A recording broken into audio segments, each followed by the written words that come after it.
Good evening, everybody. Hello and welcome along to your Monday Night Rabble. As soon as I start, my daughter, I swear to God, outside the room starts shouting, Dad. Honest to God. Waited until the intro started and then started going, Dad. And all I can think about in my head, and nobody will get this apart from Stuart and Mark and Con in the background, is Abraham Lincoln.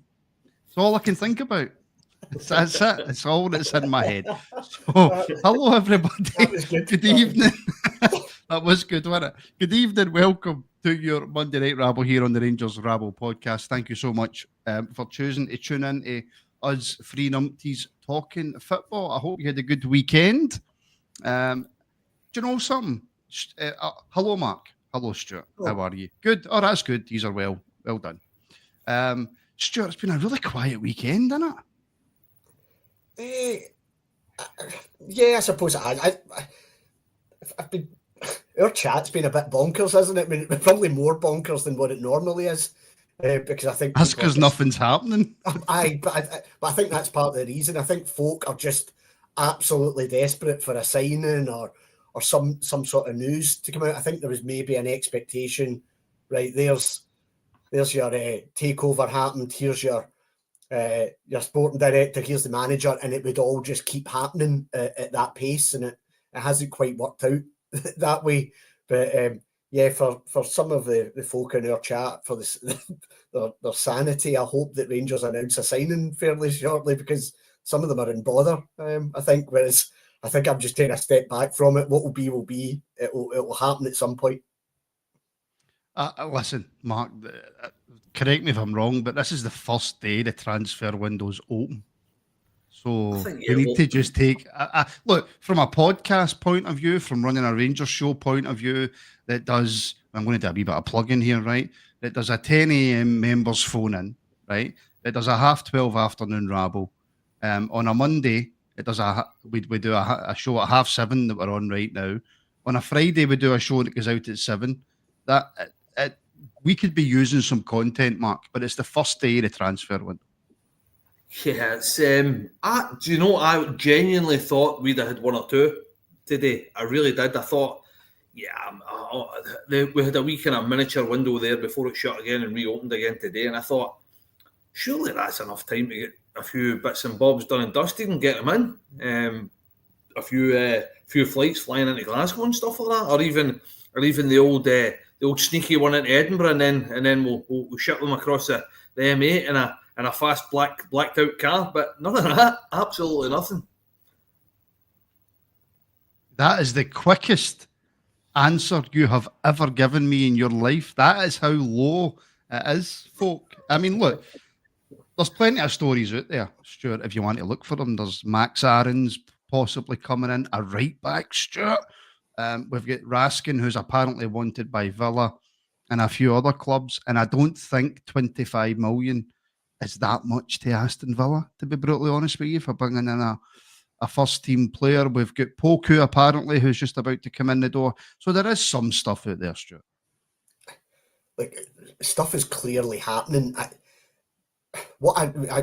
probably not possible, but I'd love Rangers TV to do a kind of behind the scenes of what's involved to get a transfer deal done and over the line. I know Sky did a programme a couple of years ago where it kind of gave you a wee bit of an insight in terms of what happens with agents and players and stuff like that. And I think it would be brilliant just to give us all insight that it isn't just as simple as picking up the phone and saying, right, are you coming? And as Mark was talking about, just jumping a flight and here's your contract and get it signed.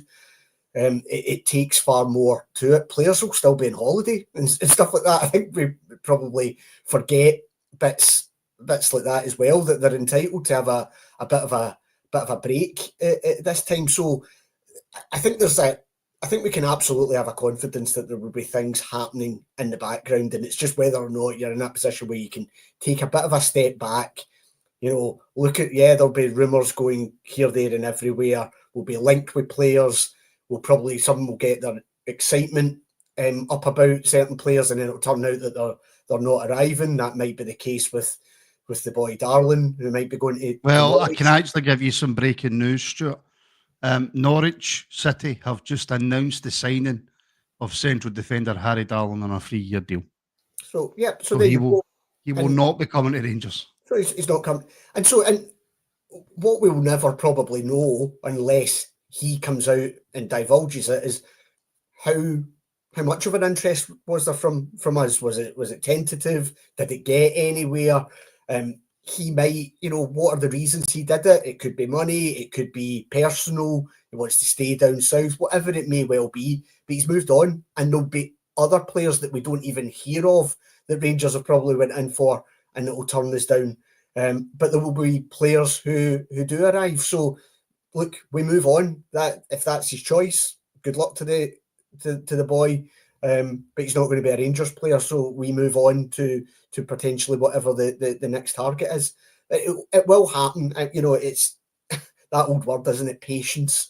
And patience when it comes to Rangers fans is just something it's not in a huge amount of supply out there, and but it's just what we're going to have to go through. The manager and that are just in the door. Let's just give them a bit of time.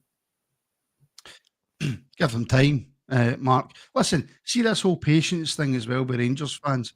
I think because of obviously look the way that things have happened over the last 15, 16 years, maybe we are slightly more restless than a lot of fan bases. Not your likes, your teams that finish 10th and 11th in England, your teams that finish 6th or 7th in Scotland every year. They're happy with a win, a loss, a draw, a loss, a win, whatever. Obviously, Rangers fans aren't. I don't think we're the only team, though, Mark, that's like that. For me, there is, but there is other teams that are like that. But I think that over probably the last kind of maybe 5 years, it's got worse. I think since we actually tasted a wee bit of success when we won 55, I think that the hunger and desire for that's I think year on year is growing, get bigger and bigger and bigger.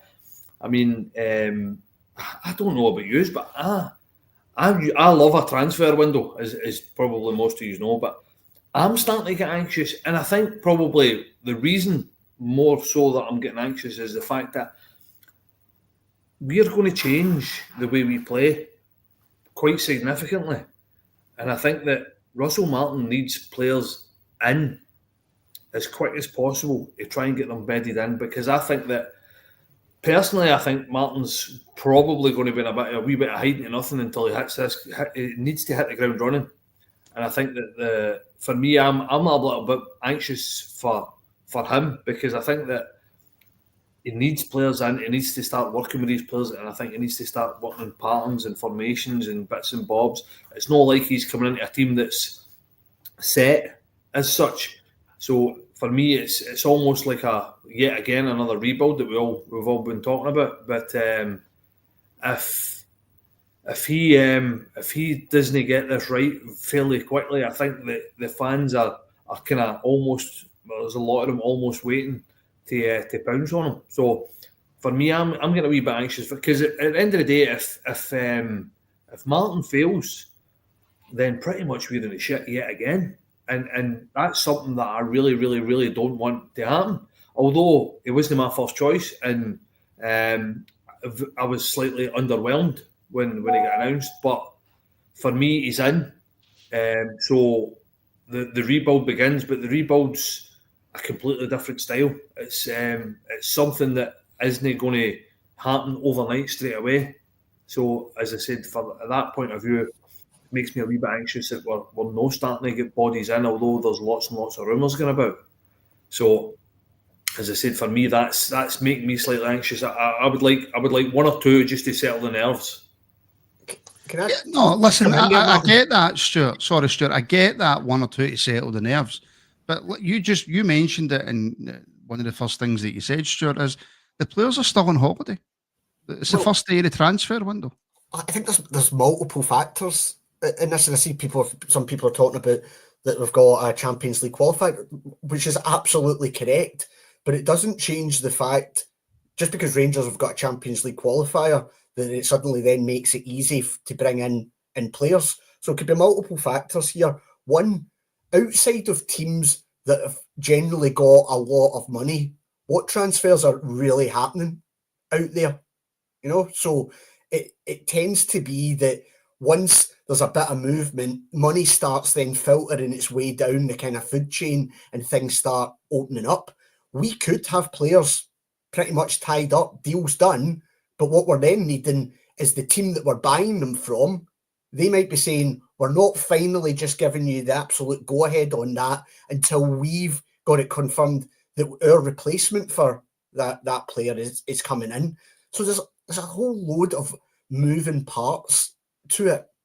I'd like to say, yep, it would, in an ideal world, that a week today, or week tomorrow, whenever we're back, next week when we're back for pre-season, yep, Martin would have all the players that he wanted through the door. But that was never going to be the scenario. He's not even going to have players that we actually have on the books back, because the ones that are on international duty are not going to be back until the start of July. So it's the situation that we've found ourselves in through mismanagement in previous seasons, that we're now in another cycle. We've got a new manager who's then going to have to do a clear out and bring in a whole load of players. And unfortunately, it's not just as simple as I said earlier, picking up the phone and then that player's there the next day. There's a lot more to it. And so patience is going to have to be the key. And it might impact on our ability to get through those Champions League qualifiers. It absolutely might. But that's a circumstance and an outcome of the position that Rangers have put themselves in, not because of what Russell Martin's doing, but because of previous seasons and decisions that have been made in terms of managers and recruitment. Yeah, listen, I agree with all that, but the only point I'm trying to make, Mark, is somebody's got something on in the background and I'm not too sure what that is. But anyway, the only point I'm trying to make is, Mark, whether we got 3 players in today, right, or 3 players in a week today, it makes no difference, because the players will not be back yet. And there's a lot of people sweating out there that the fact that transfer window is open today. And we'll discuss a few of the players. We'll get into Raskin, we'll get into Max Aarons, we'll get into Jim Sloan's probably inappropriate super chat, but I'll bring that up anyway, because I'm no fear. I just think there has to be a level of just chill a wee bit. Give it a few days. Stuff's happening. No, yeah. Listen, I take 100% take that on board what you're saying, and that the head says that, but the heart doesn't say that. And obviously, when you say a bit of patience and stuff like that, we've been told for weeks that work's been going on behind the scenes. We've been kicking on with summer targets and blah blah blah and all this. So if that is the case, which if you look at it, you trace that back to your director of football, Fairwell, coming in and stuff like that, then the work was carried on from him before he came to us. He was doing work behind the scenes. So that's weeks and weeks ago. Yeah. So for me, it's not as if they've literally just walked in and went, you know what? I tell you what, see tomorrow. We'll just start looking at players and stuff like that and trying. Do you know what I mean? So for me, there should be at least that kind of that's it's almost a done deal and stuff like that. And I would like to think that this week before, because I'm sure we're back next week, and it's the 23rd. We're back in training, meant to be. Yep. Yeah. Yep. So as I said, for that point of view, we've got a week before. You don't want next week us starting to bring players in, and then they need to try and move all their stuff up here. They need to try and get their wife up here, try to look for houses and all that stuff, all that kind of good stuff. So then you're talking about 2 weeks into pre-season before, and then you're looking at Champions League games in 3 weeks or 4 weeks after that. No even. So this is my point. I understand about what you're saying about patience, but for me, if the work's been done prior to that, and we've got thingies, I think that the fact that we've now got some financial backing and a bit of financial might, so to speak, that we shouldn't really be scrimping, saving and penny pinching and haggling like we used to do for the last 5, 6, 10 years, that we're haggling over 100,000 in here for players. So for me, the intent from, i.e. the new board, the new director of football, the new And what is the other boy's title? It's no head of recruitment, but that is his kind of director of whatever it is. They should be showing intent. They should be going for it straight away. They should be, right, let's pull the trigger. Let's show the fans where we're at, how we work. And for me, as I said, I know it's only the first day of the transfer market reopening and stuff, but there's been 2 weeks since then that we are able to sign players. So if there's work been done previously, why are we no closer to players coming in and pictures with people with scarves and stuff like that? That's kind of my point. I think some of that, Mark, though, the work they've done previously is actually to rip up what the plans were. I think we now know there's at least 3 players that probably could have been in the door by now, but actually the new guys have said, no, that's not the direction we're going. So it's maybe not the work that we want to see in terms of here's somebody holding a scarf above their head, but they're clearly there's almost 2 plans. Right, what happens if we don't have this takeover? This is what we're doing, and it's your copping, etc. doing it. And then there's, right, actually, no, I'm in charge now, and we're not going down that route. So probably just been a slight difference in terms of it's obviously Martin's style comes into that as well, doesn't it? Players that they see fits that. Every time I hear Martin, honestly, we need to. Why did we sign a manager with a second name? RM. Honestly. RM, do we call him RM or something? RM, Gaffer, Boss, Russell. Big Russ. Big RM, Shagger. Call him. I don't care what you want to call him. Call him whatever you want. Just don't call him. Boy with the hair. Aye, the boy with... Well, I mean... He's got good hair, isn't he? Me being bald, he has got good hair. Can we leave hair out of the discussion, please? Right, okay, let's move on to some transfer speculation then, shall we?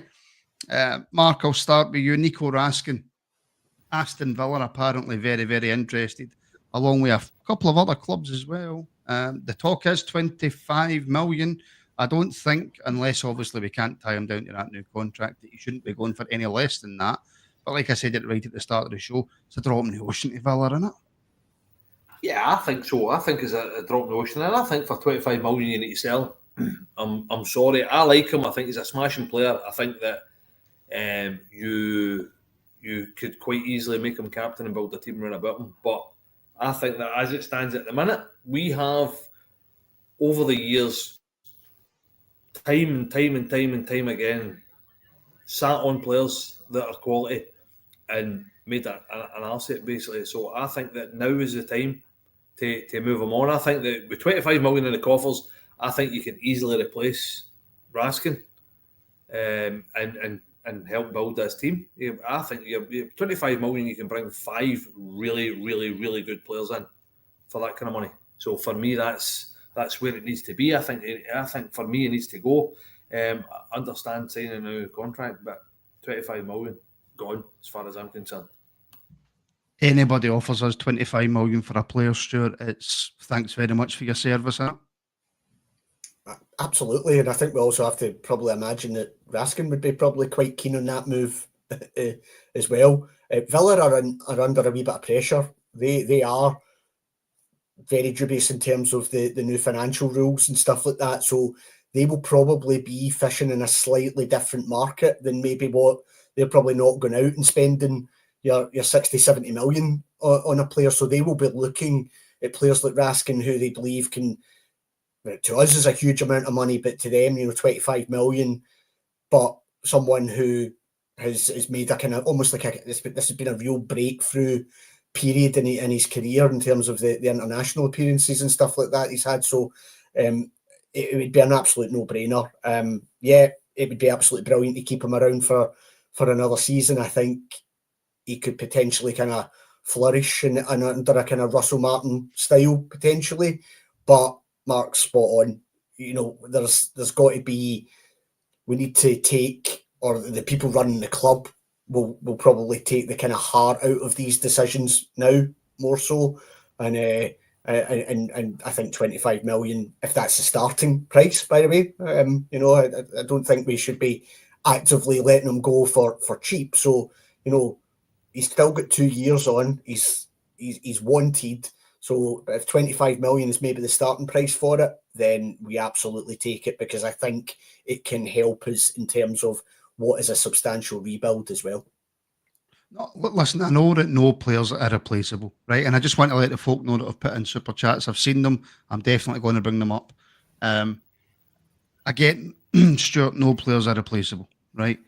But regardless of how much we sell Raskin for, see, for this coming season, I mean, it's a bit of a who knows question, right? But I'll ask you anyway. Can we get a better player than Nico in his position, regardless of the funds that we get in for him? Or does it make more financial sense to stick with Nico, try our best to get through the Champions League qualifiers, into the Champions League, have a right good go at the title, with a real quality player in the middle of the park, and then at the end of the season sell him? Potentially, but what are you selling him for? That is your option. Probably more. We're a year left. No, but you would not if he signs a new deal. If he doesn't sign a new deal, then he's gone. Is he willing to do that?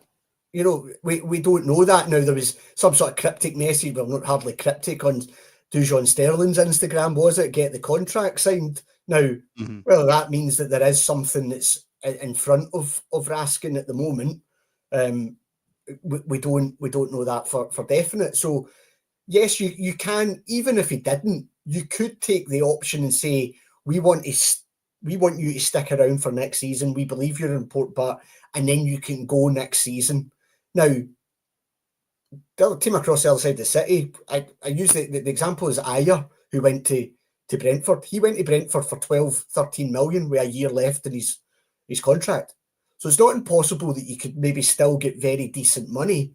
It's whether or not you're willing to take that risk that, you know, maybe his form drops, an injury, etc., or do you feel that this is the right time to say, do you know what, actually 25 million plus potentially, you know, bonuses for certain appearances or sell-on clauses, actually we do that now, because that money on top of the new investment, etc., can really transform us. And actually maybe the feeling within that Farewell Martin group is we can get to where we want to be quicker with that, rather than just with Raskin staying for another season. This is why they're getting paid the big bucks, and they're in that position.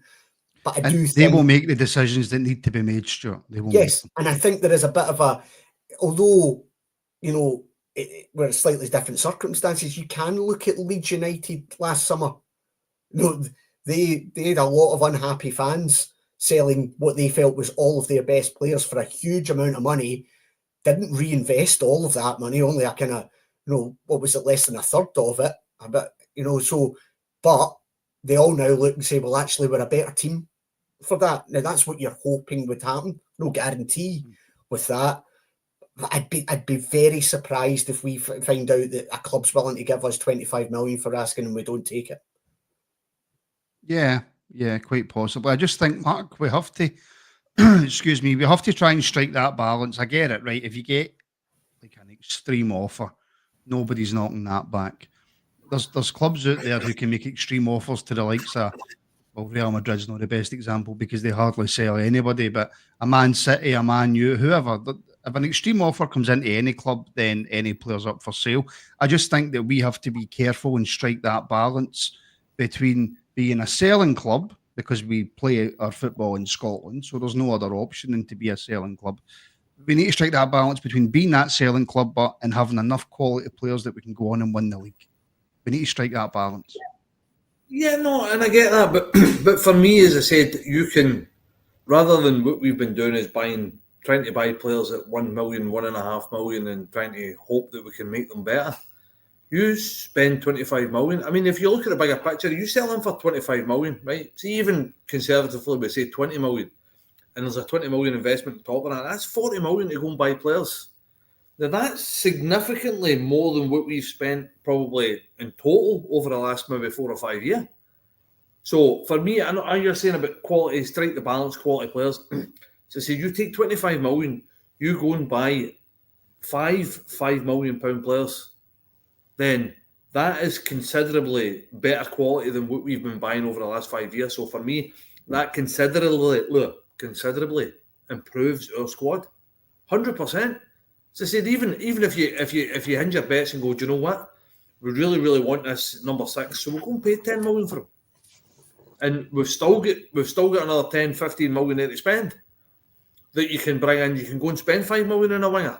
You can go and spend 5, 6 million in a striker, which is probably where we need to be, because at the end of the day, we need to fight on the front of hopefully Europe, hopefully in the league. So for me, it's really a no-brainer. You need to sell to strengthen, and for me, that's a great bit of business. As I said, Raskin, for me, if you think about it as well, Raskin was getting slated at start of the season. Start of the season couldn't get the team.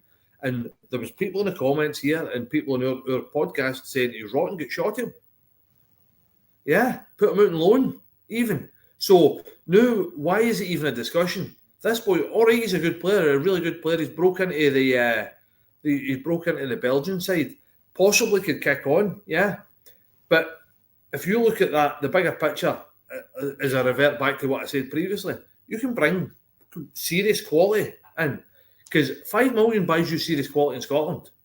Doesn't buy you nothing. Doesn't buy you a youth player in England. But as I said, if you look at that, the bigger picture there, you've got that kind of that luxury now of being able to go and shop in a different market. That whole fishing in a different pond thing. That is something that we cannot do at the moment. Possibly in the years to come, but that starts the ball rolling. That 25 million gets us a better quality of player in, and then that looks to, if you sell one player for 20 million every season, I mean, I know that obviously we're kind of pipe dreaming here, but if that's something that we can do Mark, by bringing in somebody at 21, 22, 5 million, look to improve him, kick him on, then... But that's an important point, Mark, because that's where we should be, that's where we need to be. But I think, Mark, that's the other angle of this, is it starts that story, doesn't it, in terms of that player trading and sending a message to other clubs that if you want to come and take one of our players, then this is the kind of ballpark that we're doing. It sends a message to players that we're trying to attract. By the way, look at this boy. He came here, played a couple of seasons, actually didn't really win that much, but now look at him. So it creates that kind of a player trading. Yeah. We thought it started with Nathan Patterson. Then we went, nothing. We thought it was maybe starting with Bassey. Then we've had nothing. Rangers now need to be in a position where, although we don't particularly like it, we will be selling players to hopefully the top 5 leagues, which then, as Mark says, yes, we start looking at £5-6 million players, but over time, because you're generating that cash, that suddenly becomes the £8-9 million players, and the standard gradually rises. Now, again, there's no guarantees with that, but that player trading and that story, it has to start somewhere. How far do you keep kicking that can down the road before, again, then you see Raskin potentially going with a year left, his form's maybe dipped, and actually we don't get anywhere near the money that we're talking about now. So but it goes back to what these are the guys that are getting paid the big bucks to make these decisions. But I think I just cannot see us at this stage knocking anything like that back. No, and listen, this comment here for Mark, talking to Mark, 49ers aren't daft about Raskin. Leeds will give Rangers 15 million plus add-ons. Right, first of all, right, the 49ers aren't daft. So see if a team comes to Rangers and goes, we'll give you 25, 30 million for Raskin, do you think they're just going to go, nah, we'll give him to Leeds. We'll give him to Leeds for... And it's their money. So that 15 million, that comment makes absolutely no sense, Mark. Absolutely none. Comments like that. They drive me mad, comments like that, honestly. No, as I said, like Stuart said there, it's that needs to be where we are. We need to start thinking about the bigger picture. I think previously, because we didn't have any money, I think that the thought was, well, we need to hold on to the asset that we've got, because we need that asset to win things and to try and compete. But I don't think that's going to be the case, because there's going to be money to spend, and I think that what we generate will go back into the team. Whereas I think previous boards I don't think that was the case. I think that if we made money, they were probably looking to take some sort of a cut of that, not for their personal coffers. I think they can obviously offset loans and bits and bobs like that, and put that into structural stuff. And so for me, that anything that we bring in is going to be straight back into the playing squad. So I think that we're now in a different kind of ball game, which is quite exciting.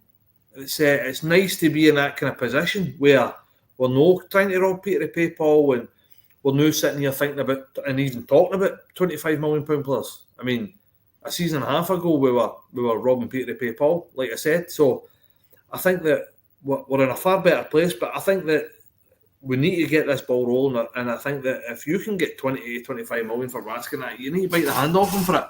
I think that the good that could do to this squad is massive. And I don't think the 49ers are going to come in here and start flinging money at it. So if you look at it as a business point of view, then that's good. If you're already 25 million up before you start investing. Well, obviously Liège have got that 20% sell-on fee, but most clubs have got that now, haven't they? Yeah. Right, okay, a couple of these super chats, right? Can I just say that these super chats do not represent the opinion of the Rangers Rabble, nor do they represent the opinion of the contributors on the Rangers Rabble. These super chats represent the opinion of the people who put in the super chats. I just want to make that extremely clear, because unlike me, Stuart and Mark have probably got quite important jobs. So I just want to make that distinction before I bring these up. So Jim Sloan, absolute channel legend, sponsor of the show today. By the way, I'll just say that quickly. Sponsor of the show today, along with Ross Clark, Trev and Smudge. So thank you very much today, gentlemen, for sponsoring the show. So Jim Sloan, I want to make that clear. Jim Sloan says, I want Mussolini. He's definitely a right winger, right? which in itself is funny. Not quite as funny as people in court because animals have had a wee tiff, right? But quite funny. Although there seemed to, I think somebody made the rumour up last night, Stuart. I'd never heard of this boy Mussolini who was playing for I noticed that today, team in Italy. Yeah, I'd never heard them before. But that rumour came about, which I think was a lot of nonsense because we have been linked quite heavily, and it looks as though it's quite close to completion. Max Aarons. Did you just say it's quite close to completion? Did you really just say that? Rabble out of context. Rabble out of context. 4 weeks from now, that is getting clipped up. Wow. Podcast exclusive on Martin's head beer. You said it, Martin. So, according to my sources, he's extremely close to completion, right? According to my sources. Right, okay. Look.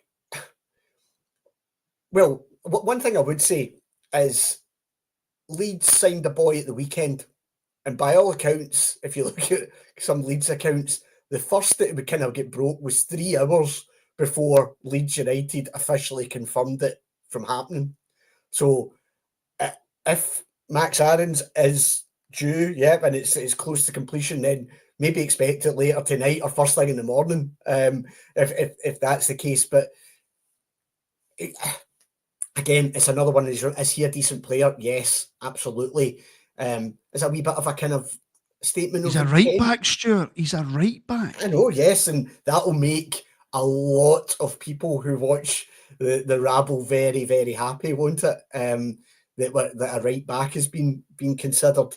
But yeah, I wonder, I do still kind of feel that there's going to be either 1 or 2 kind of big signings. I think they'll want to make a bit of a statement here. So does Aarons fall into that kind of category? Potentially, given that the level that he's been playing at the last few years, in the Premiership and obviously in loan at Valencia as well. So quite exciting. One, definitely a decent player, one that we all kind of know about.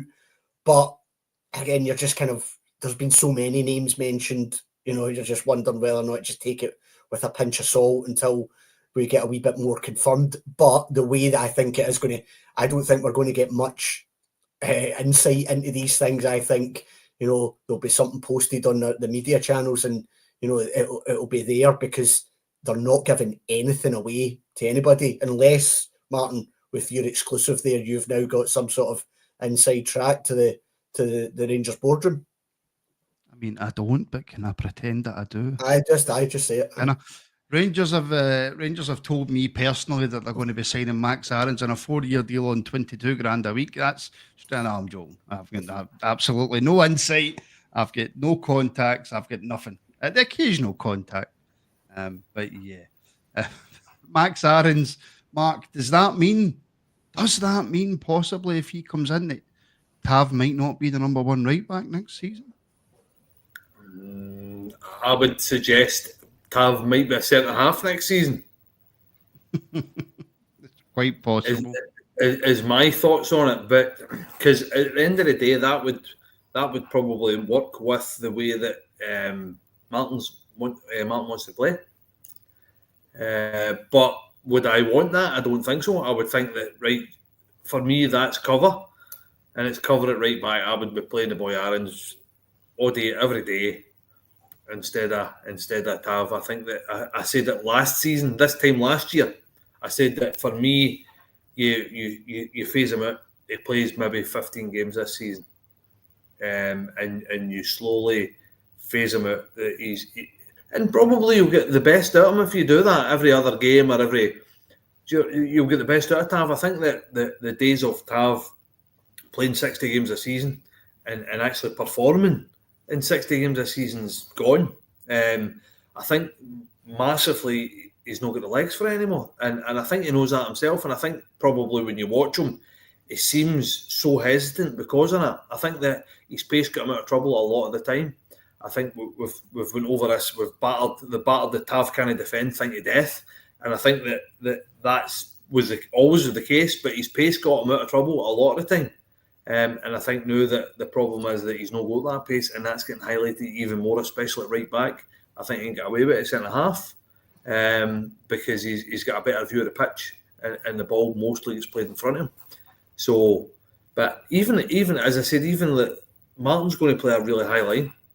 And as we've suffered even this season, that big long ball over the top, it's just a foot race. It's as simple as that. And for me, Tav's not got it anymore. Well, the problem is, Mark, that according to Jimbo, Max Aarons only played 7 games last season.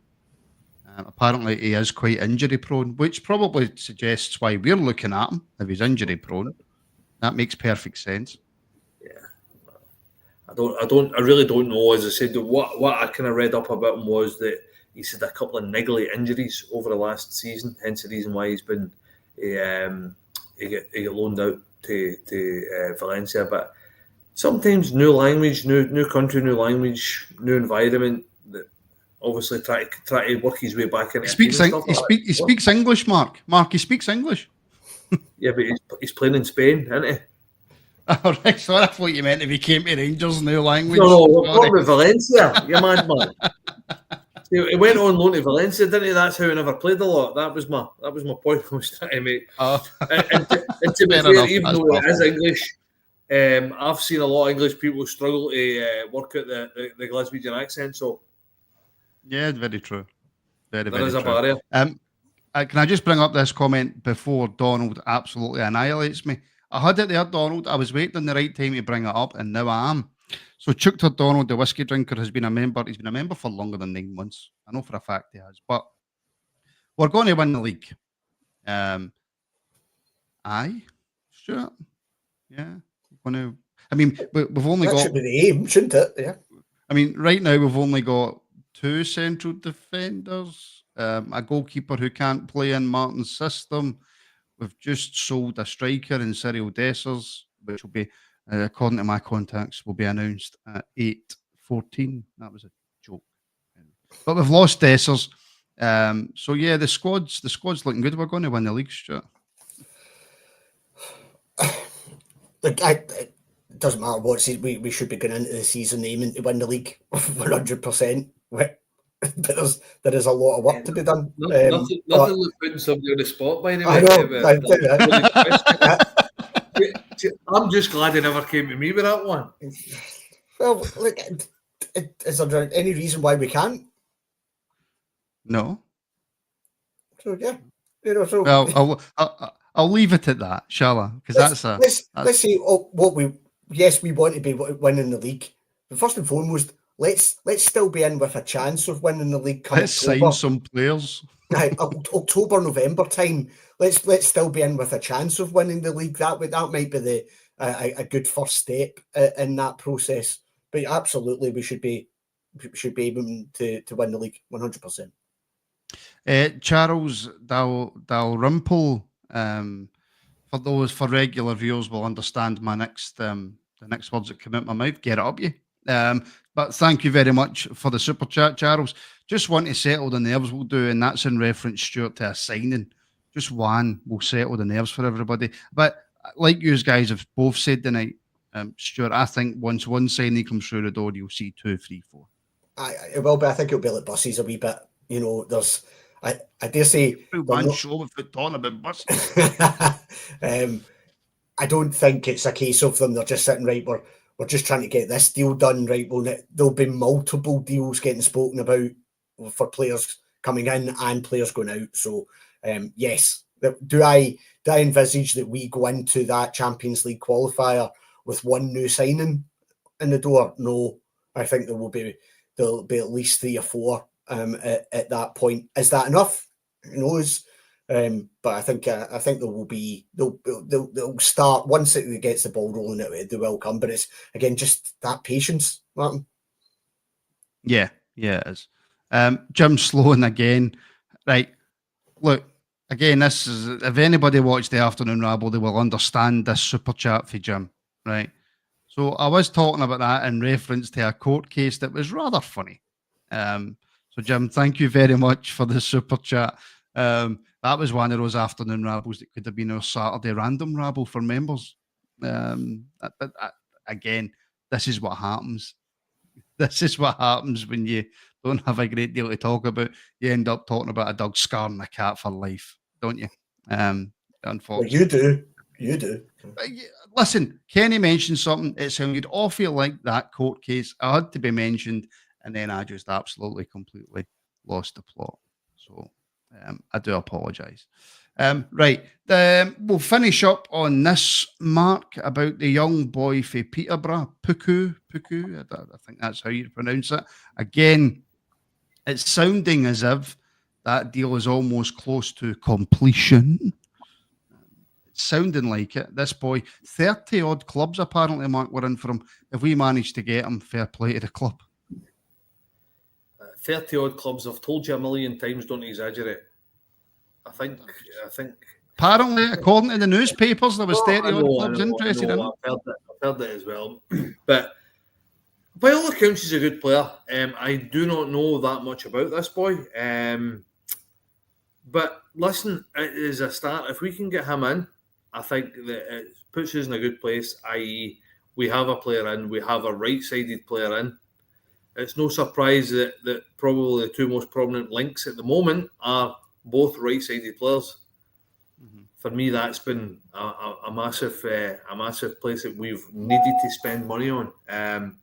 But listen, if this boy's as good as they say he is, and by all accounts that's the case, his numbers are quite good and stuff like that. So predominantly left-footed, so very much in the mould of Cherney as well. So listen, I'll just settle for anybody coming through the door at the minute. I really, whether it's free, whether it's 18 million, 100 million, I don't really care. I just want somebody in the door. Like what man said earlier, just want to settle the nerves. That's all I'm after. It's not too much to ask, is it, Rangers? No. See my speech today, by the way. Honest to God. Not now that we've got money. And do you know what? I said that was going to be the end of it, but I will put one more point to you, Stuart. From Scott Miller. No, not Scott Miller. No, where is it? It keeps disappearing. For Vix, you normally put your name in brackets, Vix, so I'm a wee bit disappointed. Does that mean McCausland will be going out? Stuart, I don't know if Ross McCausland had much of a future at Rangers anyway, to be brutally honest with you. I don't know if he would have maybe worked under a Russell Martin leadership, but I don't think he was part of the plans moving forward, was he? No, I'll be very surprised if Ross McCausland is still here come the start of the season. I think that would actually be good for Ross McCausland, in truth. I think they've already heard that there's a few clubs sniffing about him, and if Rangers can get, I think we're talking $1 million to $1.5 million, which I think would be a great bit of business. I don't think will be hard to deal with on that. He's nothing against Ross McCollum, but he's never struck me as someone who, he made that decent impression when he first came into the team. Just don't feel he's ever then taken it to that kind of next level where you say, do you know what, he's nailed down that kind of that right-sided forward position. It just hasn't worked. So I think it would be best for both parties if Ross was to move on. Wish him well, stuff like that. Good Rangers man stuff, but I just don't see him being a long-term answer in that position. No, neither do I. Okay, folks, go and enjoy the rest of your Monday night. I'm going to go and take English lessons because my speech all today has been absolutely shocking. Massive thank you to Mark and Stuart for joining me, and Connor keeping an eye on things in the background and sending me we sleek messages. We've run out of time, Connor, for me to be able to speak about that. All right, just you sit back and you calm down. Right, we've run out of time. That's right. You put the hands up. Despicable behaviour. Thank you so much, by the way, for all the super chats tonight as well. All the support we get on a regular basis is absolutely phenomenal. And a massive thank you to the sponsors of tonight's video, Jim Sloan, Ross Clark, Trev, and Smudge. And remember to check out the links in the description for all our social media, and you can also see the Rabble store there as well. And that is also where you can become a member of the show. Links for that are in the description as well. If you choose the YouTube avenue, you will get all the shows live and in video. If you choose the Patreon avenue, you will get all our live shows re-uploaded to Patreon once we are finished on YouTube. So, Mark, Stuart, thank you very much. Thank you, everybody, for tuning in tonight. And we shall speak, honestly, very, very soon.